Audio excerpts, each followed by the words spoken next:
Saturday, November the 3rd, 2007. We're in Ramadi, Iraq at Security Station Sabotage, which is Arabic for 17. Interviewer is Doug Halapaska. The period covered here is going to be OIF1, push to Baghdad. We're here with Corporal Bellmont. Sorry. Oh! Man, that's terrible. Sergeant Bellmont. Please, sir, could you give us your name? Spell it for us, please. It's Curtis Bellmont. KURTIS BELLMONT. And what time period, sir, are we covering here? Could you just give us some dates, please? We're going to cover approximately September of 02 until, I guess, September of 03 would be a little bit of pre-OIF1 through OIF1. Okay, great. Real quick, sir, could you just give us your rank at that time and your billet? I was a private first class most of the way through OIF1. I was promoted during the push to Baghdad in, I believe, April of 2003, and then my billet was I was a rifleman point man. Okay, what unit were you with? Battalion, company, platoon? 3rd Battalion, 7th Marines, Lima Company, 3rd Platoon. What squad and fire team, sir? 2nd Squad. 1st or 2nd Fire Team, I can't remember exactly. Okay, who was your platoon commander and squad leader, fire team leader? My platoon commander was Lieutenant Dan Carroll. My squad leader was Corporal Delfield. My platoon sergeant was Staff Sergeant Carl Scott. And my fire team leader was Corporal Olmstead. Corporal Olmstead. Okay, well, I guess before we really get into the actual war itself, you mind just kind of giving us because I assume as a PFC you were just coming out of training, could you just give us kind of a background real quick of the training you got before you came to 3-7? Yeah, I went through boot camp in, let's see, February of 2001. Then on to SOI well, I graduated SOI. Sorry, excuse me, what's SOI? Sorry, School of Infantry. I graduated that in right around August 15th, something like that.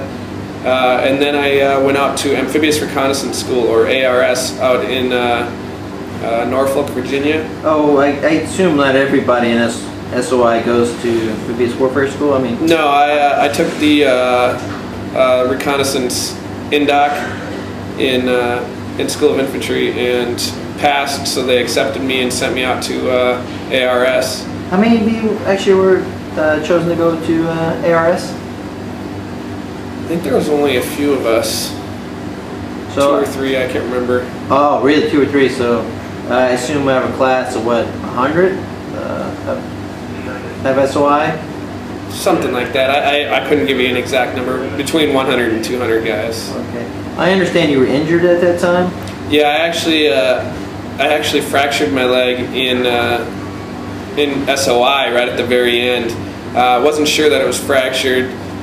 Knew it was hurt, but I didn't want to get stuck in school status. And everyone was warning me, you know, you don't want them to find out that you're injured in school status, because then basically your liberty and everything gets canceled, and you're just stuck as a student and you don't have any freedom.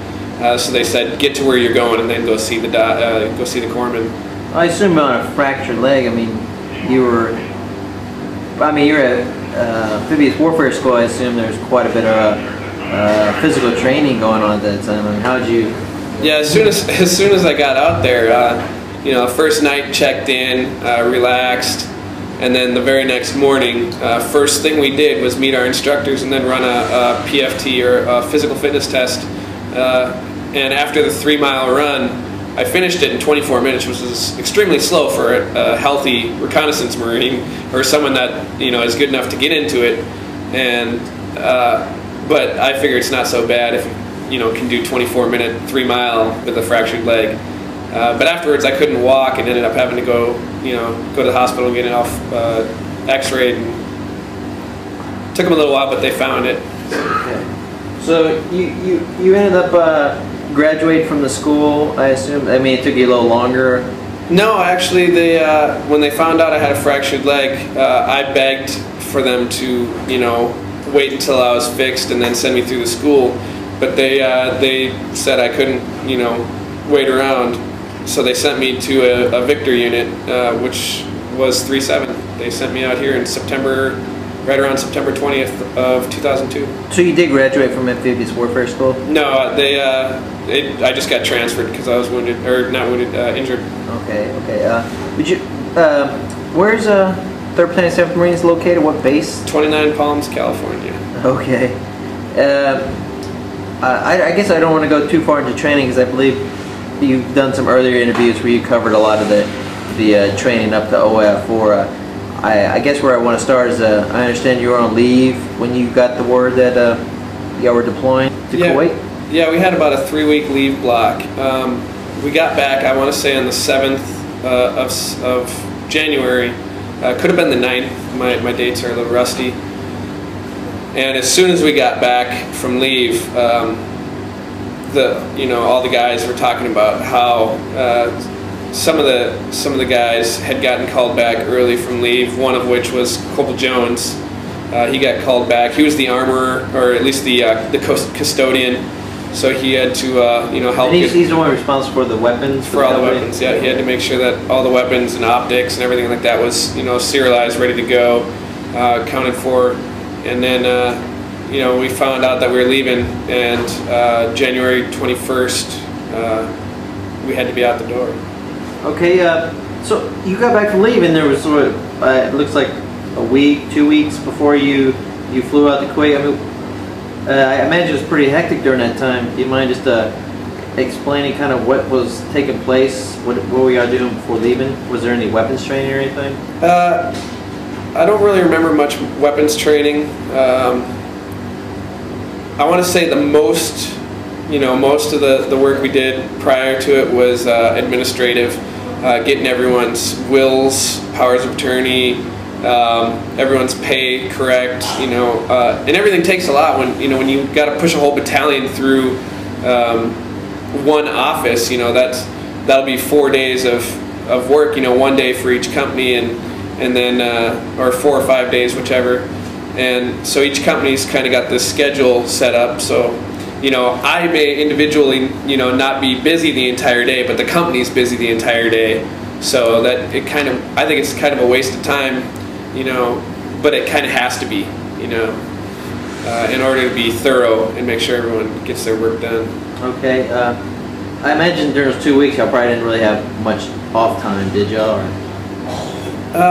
It's real rusty. I can't really be sure, but I don't remember it being like any extreme hours. I want to say it was like normal 5:30 wake up, PT, and then or physical train, and then go to work and do your normal work day, and then off in the evening.